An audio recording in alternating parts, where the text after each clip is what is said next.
Bom dia, alunos do SESI, tudo bem com vocês? Eu espero que sim. Eu sou a professora Débora Borges, de Língua Portuguesa e Redação, e a nossa aula de hoje será para os alunos do 7º ano. Nós iremos estudar a língua portuguesa e nós iremos falar do assunto análise da língua oral, marcadores de hesitação e reiteração. Então, para isso, você vai precisar do seu livro didático e também seu caderno, porque nós iremos resolver um exercício. Pegue o seu livro didático e você vai abri-lo na página 91 e nós iremos até a página 93, ok? Então, aqui nós iremos já iniciar com um conceito do que será estudado. Quando nós falamos que o assunto é análise oral, rapidinho. Análise da língua oral, marcadores de excitação e reiteração, nós iremos estudar o quê? A língua oral. Como nós falamos? Nós sabemos que nós falamos de uma forma e escrevemos de outra, não é verdade? Então, quando nós falamos, nós permitimos fazer algumas coisas, como hesitar, que a gente acabou de ver. O que seria hesitação? É quando você pensa assim antes de falar ou fica prolongando uma última palavra para conseguir falar outra. E reiteração é o quê? É você repetir. Por que eu faço isso o tempo todo? Olha, quando eu estou dando aula, eu falo, aí às vezes eu falo uma palavra que eu não queria falar o que eu falo. Peço desculpa, falo de novo. Conserto, a gente não faz isso? Então, na língua oral, nós temos o quê? O poder, nós podemos fazer isso, falar dessa forma, bem diferente de quando nós escrevemos. O que seria a escrita? Você não vai fazer dessa forma, você vai consertar todos os erros, você vai pensar no que você vai falar, você não escreve e risca, escreve de novo, não. Você tenta fazer de uma forma, você pensa bem mais antes de escrever.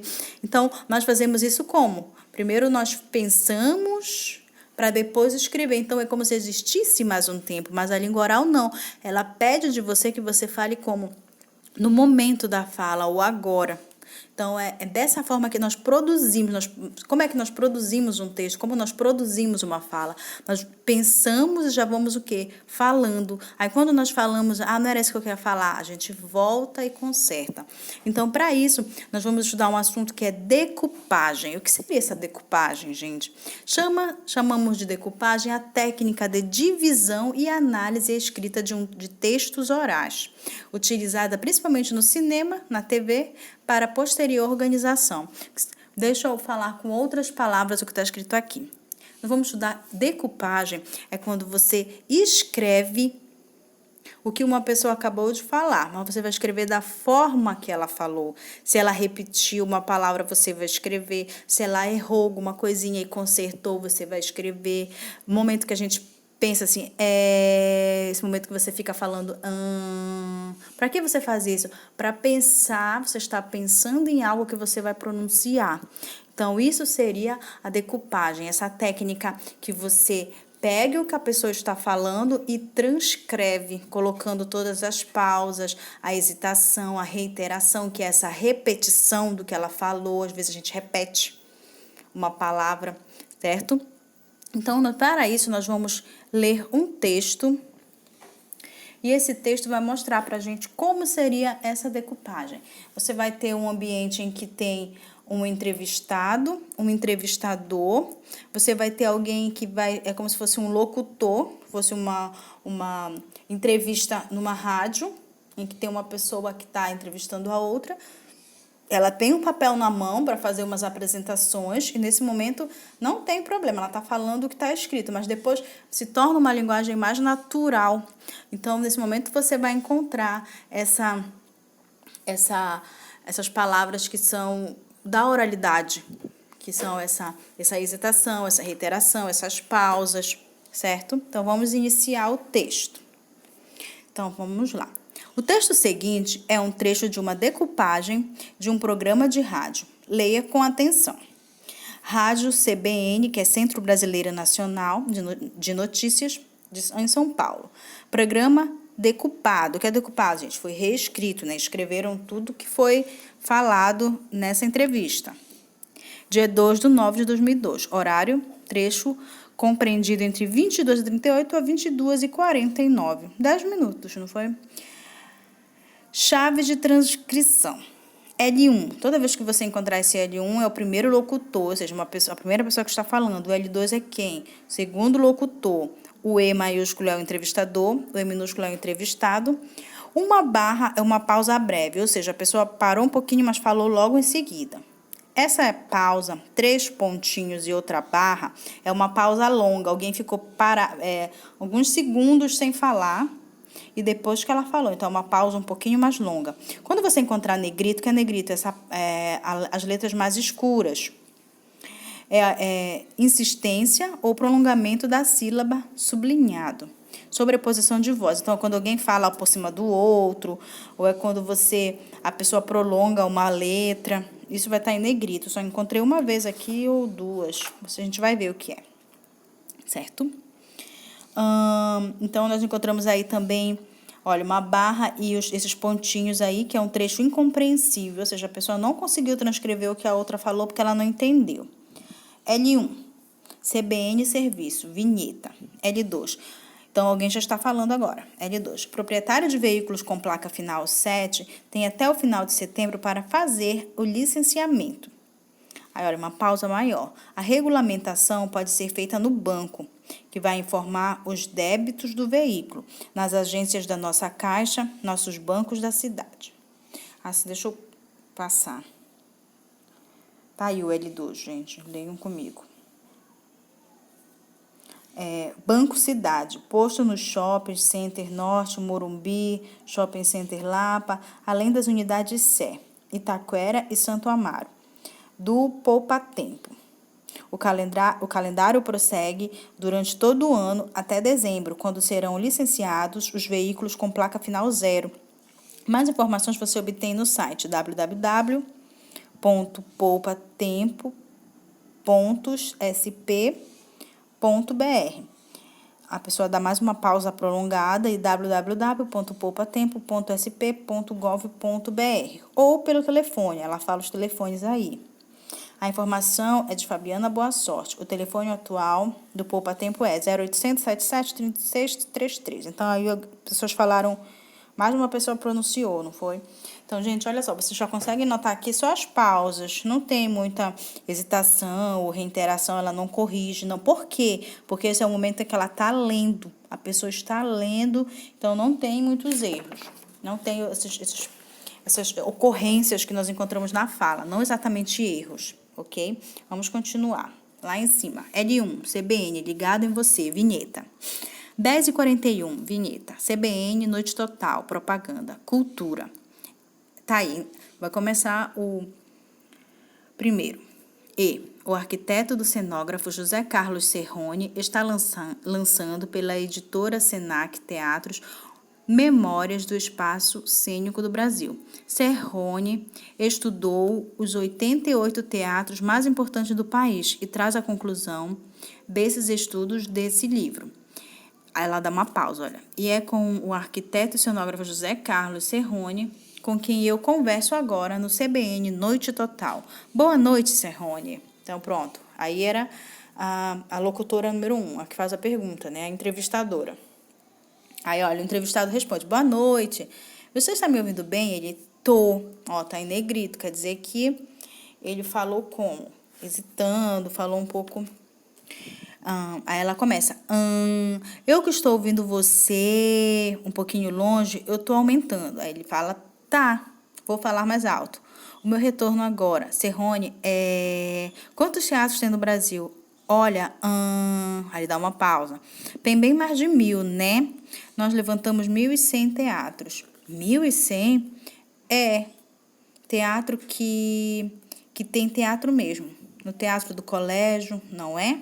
Teatro de musicais de show, e desses 1.100 teatros, a gente faz uma seleção de 904 que foram enfocados no nosso livro. Ela pergunta, e como é que você escolheu os 808 mais importantes? Quais foram os critérios? Deve ter sido um trabalhão. Foram. Isso é um trabalho que vem desde quando? Quando eu terminei a faculdade de arquitetura, já há quase 30 anos. Deixa eu passar. 30 anos, agora eu esqueci onde eu parei. Quando eu terminei a faculdade de arquitetura, há quase 30 anos, eu já vinha estudando o edifício teatro na cidade de São Paulo. Depois viajei pelo Brasil todo.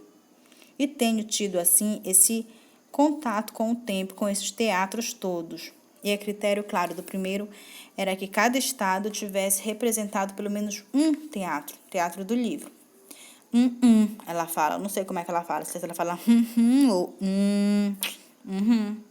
Claro que São Paulo e Rio acabaram tendo mais teatros porque os teatros estão muito mais no eixo Rio-São Paulo.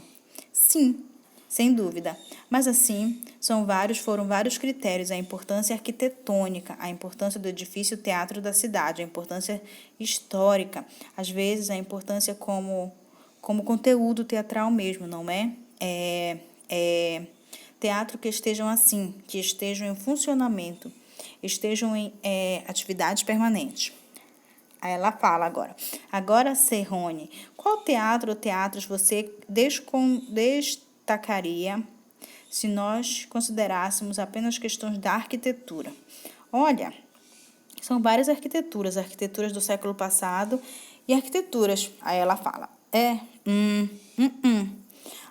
mais modernas. A gente, sem dúvida, o Teatro Municipal de São Paulo, o Teatro de São de Alencar, Teatro da Paz de Belém, olha, ele fala de Belém, o Teatro de Manaus, que tem, são teatros do início do século passado, que tem, vamos continuar, uma arquitetura importante, uma arquitetura que é assim como é marco dentro da cidade. E a gente tem teatros de arquitetura mais despojados, mais modernos, como o Teatro Oficina, como o Alfa, como o Teatro Castro Alves, de Salvador. A gente vendo o livro, ele repete. O Brasil tem muitos bons teatros. Ela pergunta, agora você deve ter encontrado erros de arquitetura, não? Ele fala, isso é comum, isso é porque a gente não tem, na verdade, uma tradição na construção do edifício teatral. Edifício teatral, ele repete 2 vezes, que é quase sempre uma obra política. Ele é uma obra. Um prefeito quer fazer um teatro. Aí vem o secretário de obras que não tem conhecimento do assunto. Hoje a coisa tem mudado um pouco. A gente tem caminhado para frente. Bom, tá aí um pouco do que você vai encontrar, portanto, neste trabalho de pesquisa, não é? De José Carlos Serrone, que é um arquiteto e cenógrafo, que está lançado pela editora Senac Teatros em Memória do Espaço Cênico do Brasil. É um livro amplamente ilustrado, muito interessante. Estão aqui as fotos desse teatro, todos selecionados, são 88 mais importantes, mais de 1.000, e 100 pesquisados em todo o Brasil. Eu agradeço muitíssimo a participação do Carlos Serrone, CBN, Noite Total de hoje. Bom, eu que agradeço, ele fala. Eu espero que possam ver o livro que está sendo distribuído gratuitamente e que brevemente será também vendido nas livrarias. Aí ela fala, muitíssimo obrigado, Serrone. Ele fala, tá, eu que agradeço.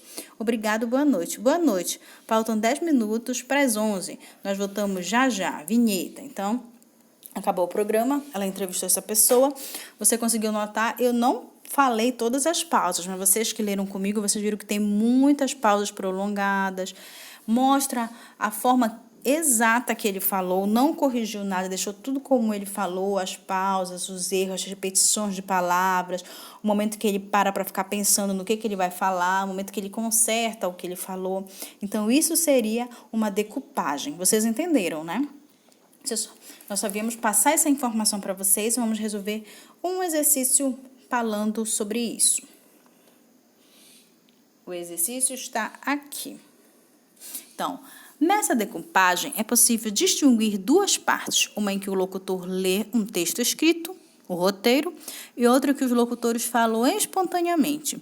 Onde começa e onde termina cada uma dessas partes? Então, você consegue notar que no começo do texto, você fala sobre o rádio, fala quem é o entrevistador, entrevistada. Então, a pessoa que é uma mulher, ela começa falando, proprietário de veículos, ela está dando uma informação.